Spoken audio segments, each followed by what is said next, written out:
آج اپنے پروگرام کے آغاز میں ہم آزادی کا جشن اس شخصیت کے ساتھ منانے جا رہے ہیں جو سپورٹس کی دنیا میں اپنی اعلیٰ ترین کارکردگی کی وجہ سے پاکستان کے سر کا تاج ہے، اور وہ پلیئر کہ جس کا نام آج بھی 1981 سے لے کر 1986 تک مسلسل 5 سال اور اس دوران متواتر 555 میچز میں ناقابل شکست رہنے کے باعث ایک روشن ستارے کی طرح Guinness book of world record میں جگمگا رہا ہے۔ اسکواش کی دنیا کا وہ بے تاج بادشاہ کہ جس نے 6 دفعہ ورلڈ اوپن اور مسلسل 10 دفعہ ناقابل شکست رہتے ہوئے برٹش اوپن جیتنے کا قابل فخر کارنامہ اپنے نام کیا، اور یہ ریکارڈ آج بھی انہی کے پاس ہے۔ ان کے اس شاندار کیریئر کو دیکھتے ہوئے یہی کہا جا سکتا ہے کہ greatness specs for it self, کسی کو کچھ کہنے کی ضرورت ہی نہیں پڑتی۔ پلیئرز ایسے ہیں، اور کسی پلیئر کے عظیم ہونے کے لیے اتنا ہی کافی ہے کہ اس کے کارنامے، اس کے ریکارڈز اور اس کا کیریئر ہی اس کا تعارف بن جائے۔ جی ہاں، ہم بھی اب تک اس عظیم کھلاڑی کا نام لیے بغیر ہی تعارف کرا رہے تھے، اور بہت سارے لوگوں کو سمجھ میں آ گئی ہوگی کہ میں کن کی بات کر رہی ہوں، لیکن جن کو نہیں سمجھ میں آیا ان کے لیے میں یہاں نام لے دیتی ہوں۔ آج کے ہمارے خصوصی مہمان فخر پاکستان جہانگیر خان، جو کہ اسکواش لیجنڈ ہونے کے ساتھ ساتھ ورلڈ اسکواش فیڈریشن کے 6 سال تک صدر بھی رہ چکے ہیں۔ السلام علیکم جہانگیر صاحب۔ وعلیکم السلام جی، بہت بہت شکریہ۔ بہت شکریہ جہانگیر خان صاحب، آپ نے وقت نکالا پروگرام کے لیے۔ سب سے پہلے تو 14 اگست کی ڈھیروں مبارکباد آپ کے لیے بھی، اور پہلا سوال بھی آپ کے کریئر پہ، ویسے تو پروگرام کوئی ایک ایسا ہو نہیں سکتا کہ جس میں ہم سارے کو سمو دیں، یا وہ کوئی ایک پروگرام کافی نہیں ہے جو آپ کی اچیومنٹس ہیں جو آپ نے پاکستان کے لیے کیا، لیکن talking about 14 August independence day, آپ کے دل میں کیا چیز آتی ہے اس دن سے ریلیٹڈ؟ کون سی ایسی فیلنگ ہے، کون سی ایسی یاد ہے، یا کیا ایسا آپ کا کارنامہ ہے جو آپ کو اس دن اس موقع پر یاد آتا ہے؟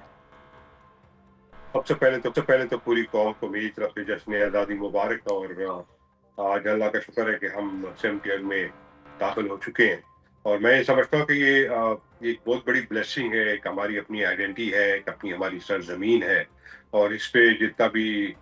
فخر کیا جائے کم ہے، اور میں سمجھتا ہوں کہ اس سے بہترین کوئی چیز نہیں ہے جب آپ کی اپنی ایک آئیڈینٹی ہوتی ہے، اور دنیا میں جب کہیں جاتے ہیں تو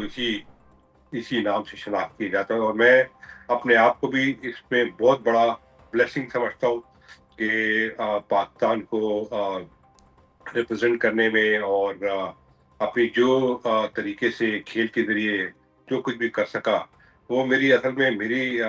سمجھتے ہیں کہ میرے لیے ایک بہت بڑی اہمیت رکھتا ہے، اور میرے لیے ایک بڑا فخر محسوس کرتا ہوں اس چیز پہ کہ جو میری آئیڈینٹی، اور آج بھی اس چیز کو میں جب کہیں جاتا ہوں دہراتا ہوں تو مجھے اس کا بڑا احساس ہوتا ہے۔ اور اوبیسلی 14 اگست جس طریقے سے ہم لوگ مناتے ہیں، اور جس طریقے سے ہمارے بزرگوں نے اس قوم کو بنانے میں، اس ملک کو بنانے میں قربانیاں دی ہیں، وہ ایک یاد دلاتی ہے کہ آپ اس کو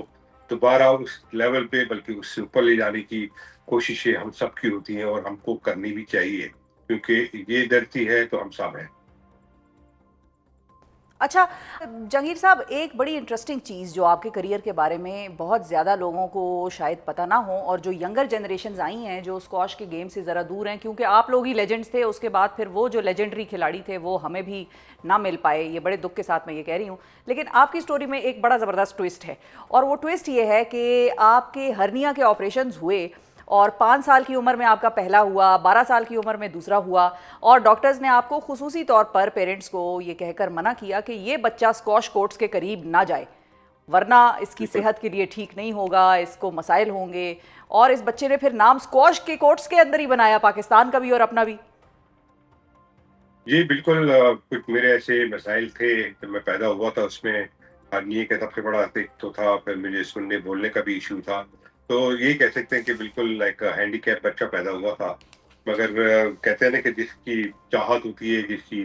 اپنے ڈریم ہوتا ہے، تو ہر چیز ممکن بھی بن جاتی ہے۔ تو جیسے کہ آپ جانتی ہیں کہ میری فیملی میں سبھی اسکواش کھیلتے رہے، میرے والد صاحب خود ورلڈ چیمپئن تھے، تو میرا بھی وہی ڈیزائر تھا کہ میں بھی وہی چیز کروں جس طرح انہوں نے کیا تھا، مگر یہ چیزیں تھوڑی سی میری بگننگ میں پرابلم تھی، جس کی وجہ سے مجھے کافی رکاوٹ ہوئی، مگر الحمدللہ میں یہ کہتا ہوں کہ جب میرے دونوں آپریشنز ہوئے ہیں، اور اس کے بعد میں نے پلٹ کے نہیں دیکھا، اور جو چیز میں کرنا چاہتا تھا اللہ تعالیٰ نے اس سے کئی بڑھ کے مجھے نوازا ہے،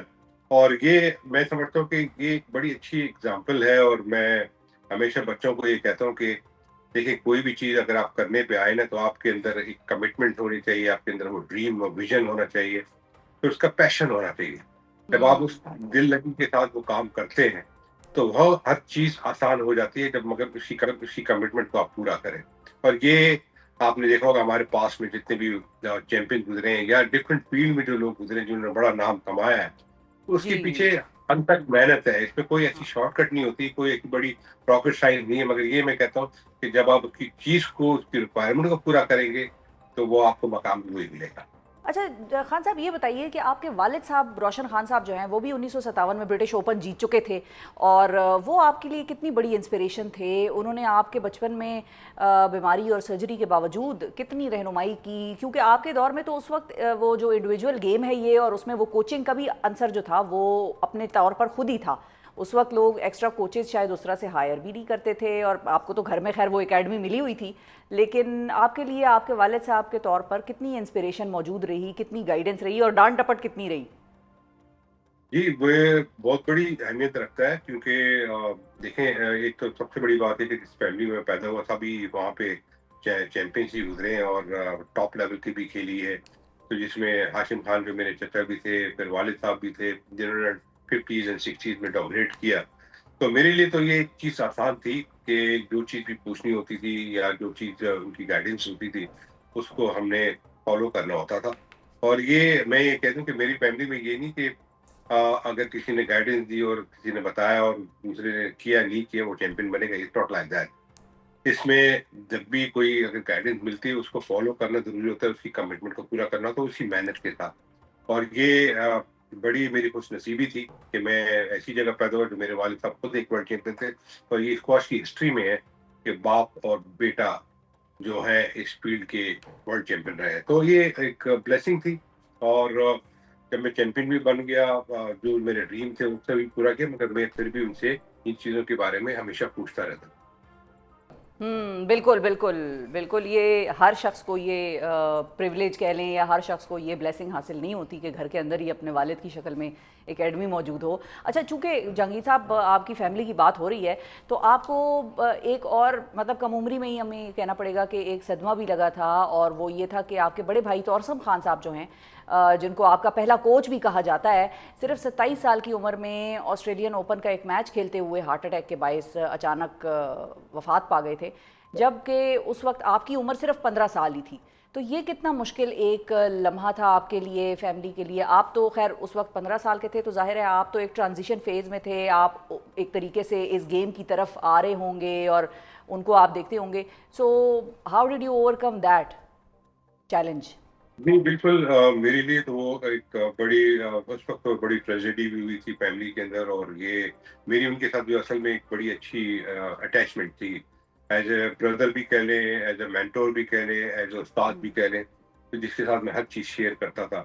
اور اس کی بیسک وجہ اسکواش میں جو تھوڑا بہت بہتری, جیسے میں نے ورلڈ میچ چیمپئن شپ جیت بھی لی تھی 15 سال کی عمر, تو وہ ساری ان کی ٹریننگ جو بگننگ میں جو میں نے انگلینڈ میں کی ہے وہ ہاں ان کی بدولت ساری چیز میں نے یہ حاصل کی تھی. بالکل. مگر بدقسمتی سے وہ چیز کنٹینیو نہیں رہی ہم لوگوں کے آپس میں, اور یہ میں سمجھتا ہوں کہ شاید اوپر والی کی طرف سے یہی ایک راستہ بنایا گیا یا اس طرح بنا کہ جو مجھے موٹیویشنس اس کی نہ ہونے کے ساتھ ملتی تھی, اور جتنا اس نے مجھے مضبوط بنایا. اور یہ اصل میں جو بھی فتوحات میں نے حاصل کیے یہ سب ان کی ہی خواہش تھی, اور اس خواہش کو میں نے پورا کرنے کے لیے ایک اپنا ڈریم اس طرح لے کے چلا کہ میں ان ویسے کی اس ڈریم کو جاگیر صاحب پورا کیا کر یہ لوں. کہنا درست ہوگا کہ 15 سال کی عمر تک تو خیر آپ اپنے فزیکل چیلنجز تو اوور کم کر گئے تھے, لیکن اس صدمے نے آپ کو ایک ڈرائیو دی, بجائے اس کے کہ وہ آپ کو کرش کرتی, اس نے آپ کو ڈرائیو دی, اور آپ 2 سال بعد 17 سال کی عمر میں آسٹریلیا کے جو ہے وہ بڑے آپ نے پلیئر کو شکست دے کر ورلڈ اوپن ٹائٹل جو ہے وہ اپنے نام کر لیا. کم عمر ترین جیف ہنٹ, مجھے اگر صحیح یاد ہے جیف ہنٹ کو, تو آپ نے وہ کم عمر ترین ورلڈ چیمپئن ہونے کا اعزاز اپنے نام کر لیا تھا. تو یہ صدمے نے یا اس ٹریجڈی نے آپ کو وہ ڈرائیو دی کہ میں نے اب اپنے بھائی کے لیے کرنا ہے جو بھی کرنا ہے. جی بالکل, یہ میں نے اصل میں جب ان کا اس طرح انتقال ہوا تھا تو اس وقت میں نے یہ سوچا تھا کہ اب میں نے اسکواش نہیں کھیلنی, اور میں نے اپنے اچھا. ذہنی طور پہ یہ ڈیسائڈ کر لیا تھا کہ میں اب کنٹینیو نہیں کروں گا, کیونکہ جس کی وجہ سے یہ ساری چیز ہوئی تھی, جس کے ساتھ میری اٹیچمنٹ تھی, تو میں نے کہا I don't want to carry on with these things. پھر ایک دن اسی طرح میں اپنے والد صاحب کے ساتھ اور اپنے کزن کے ساتھ بیٹھا ہوا تھا تو میرے والد صاحب نے پھر مجھ سے پوچھا کہ اب تمہارا کیا پروگرام ہے اور کیا کرنا ہے تم نے. تو میں نے کہا میں نے اسکواش نہیں کھیلنی. مگر انہوں نے کہا کیوں؟ میں نے کہا بس جس کی وجہ سے یہ شروع کیا تھا وہ جب ہو ہی نہیں رہا تو پھر میں نے کیا کھیلنا ہے اس میں. انہوں نے کہا نہیں دیکھو ٹھیک ہے تم اپنے لیے نہیں کھیلنا ہے, یہ اس کا ڈریم تھا, یہ اس کا ایک خواب تھا کہ آپ کو اس لیول پہ لے کے جائے اور آپ کو ورلڈ چیمپئن دیکھنا چاہتا تھا. تو اگر آپ تم اپنے لیے نہیں کرتے تو تم اس کے لیے کرو. تو وہ ایک ذہن میں نے اس وقت کلک کیا اور میں نے پھر اس وقت پرومس کیا یس آئی ول ڈو اٹ. اور میں نے یہ بھی پرومس کیا تھا کہ 15 سال کی عمر تھی کہ میں 2 سال میں یہ انشاءاللہ اچیو کروں گا. تو بہت سے لوگوں کا خیال یہ تھا کہ یہ اب پاگل ہو گیا ہے, یہ عجیب عجیب باتیں کر رہا ہے. مگر یہ اس وقت مجھے اپنے پہ بہت اعتماد بھی تھا اور الحمدللہ جس طرح میں نے دن رات محنت کی تھی اور میں نے ٹارگیٹ بنایا تھا وہ ود ان 2 ایئرس میں نے حاصل کیا. اور جو ایک اس وقت کا مطلب ایک ناقابل شکست ورلڈ چیمپئن تھا جیف ہرٹ, اس کو کوئی بھی ہرا نہیں سکتا تھا اور الحمدللہ میں نے اسی کو اسی سے ٹائٹل جیتا تھا.